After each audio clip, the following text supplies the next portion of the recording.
So I recommend, if you're ever feeling like, oh, I can't be asked to get out on the bike today, can't be bothered, just do it. I don't think I've ever come back from a ride and gone, oh, I wish I hadn't gone out. Maybe.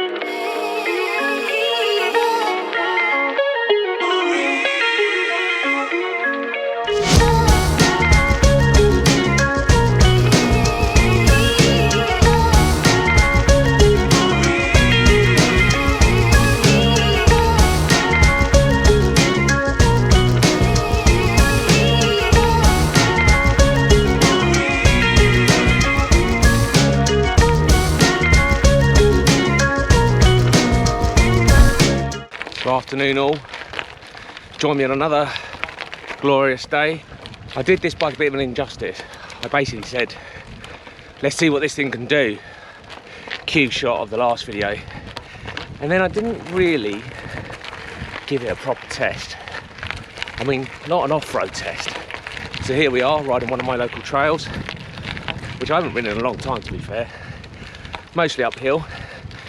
And then we can see what it really can do.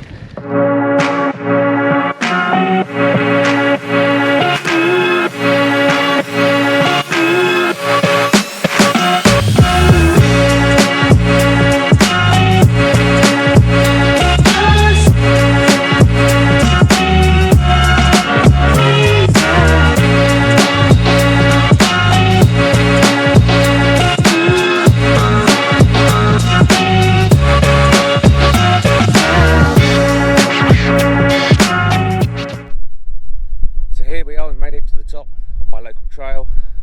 Like I say, I haven't ridden this trail in probably over a year. It's a long hard slog to the top. Can't remember how many feet, probably on screen now. But it's yeah, it's a local route for many. The eagle-eyed amongst you have probably noticed the Rinasclta is now sporting some flat pedals, as am I sporting some rather fetching more MTB shorts. I do feel that if you're going to go off-road, you want looser clothing. It's entirely up to you, you know, I ain't judging. But yeah, flat pedals, for me, off-road is the way to go. I don't like being clipped in. I'm sure some of you are screaming at the screen saying, no, there's no problem, that's fine, it's not an issue. But I, for one, don't personally like being clipped in. It's quite chalky up here, so when it gets wet, it gets a bit slippy. Just don't like the idea of being clipped in. Personal preference, makes no difference. You know, flats is what I always used to ride in. If you've got a good pair of shoes and a good pair of flat pedals, you can easily feel gripped in. The Rinasclta though, so far, like I said in my last video, it's a nice stiff frame. It's got an urgency about it, I suppose is the easiest way to put it. Like, I thought I was going to struggle on this climb, I'm not going to lie. You know, it's not the hardest climb in the world, don't get me wrong, but it's quite long. You know, and yeah, it was just sort of surged forward. So like I say, that stiff frame sort of coming through, and now I'm going to test it out downhill and see what it's like. So without further ado, let's crack on before all these walkers come up to me and think, what the hell is he doing, talking to himself in a furry mic. And yeah, enjoy the view, not me out there. Let's see what this thing's like downhill.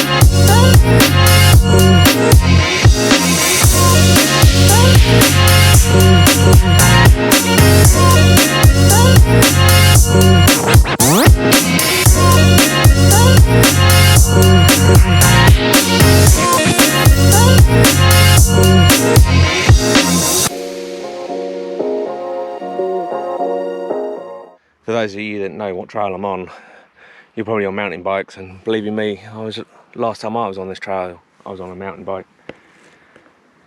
And suspension does make a difference. It certainly makes it exciting on a gravel bike, but that No, it's no Wales-esque rock garden, but it is certainly sketchy on 38C tyres. So I think it's safe to say it may look slow on screen, but you can remember two things. One, I haven't ridden this trail in over a year. Two, every time you come up here it's different.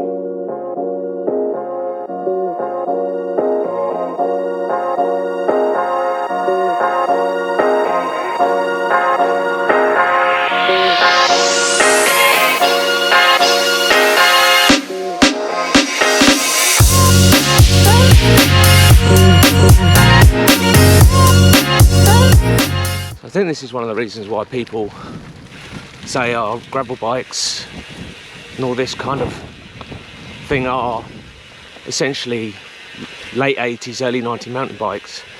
But I also think that's the reason why probably a lot of people like them. You know, at the end of the day, a mountain bike now is so vastly different from what it was. I mean, I started riding them about 12, maybe even 14 years ago. And I'm going to be honest, I was out the game for the last 5 years riding road bikes, and now obviously more and more gravel. But the simple fact is they've just changed so vastly, and they've become so capable, and they soak up everything.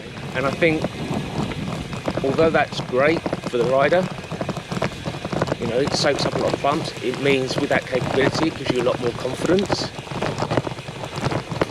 Whereas a gravel bike, you know, you've got no suspension, your tyres are your suspension, and, you know, it just becomes all a bit more sketchy, all a bit more, dare I say it, exciting.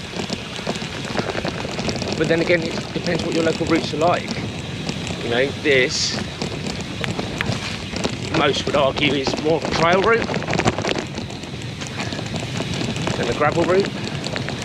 But this being an all-road bike, yeah, I'm testing it. Got to, haven't I? It's part of the review. But there's no denying, it keeps you on your toes. And I think that's really what a lot of people, whether it's an all-road bike, gravel bike, that's what they're seeking. They want that bit of, am I going to make this corner, am I going to make this turn? So I think one of the conclusions we can draw from that little route is the Rinasclta Granite an all-road bike? And I think the answer is, yeah, I'd say so. It seemed just as happy on the road like it is now as it is off the road. That 90mm stem that I talked about, for me personally, works great. It means if it does get a bit sketchy, I can sort of snap it back. And yes, I was talking about the tyres, and I was saying, you know, might be pushing to their limit. What pressures was I running?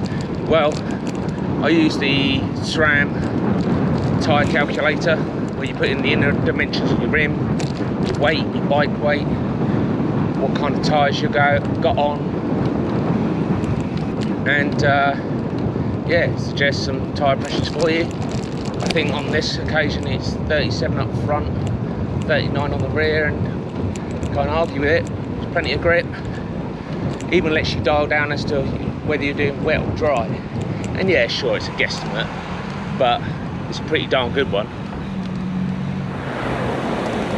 I think one of the things is I can see now why the likes of SRAM are doing their Explore range with a very short travel form, just to give people that little bit of flexibility. And yes, there's danger of it running into, like I say, late 80s, early 90s suspension, but if it gives you that, just that little bit more confidence, is it a bad thing?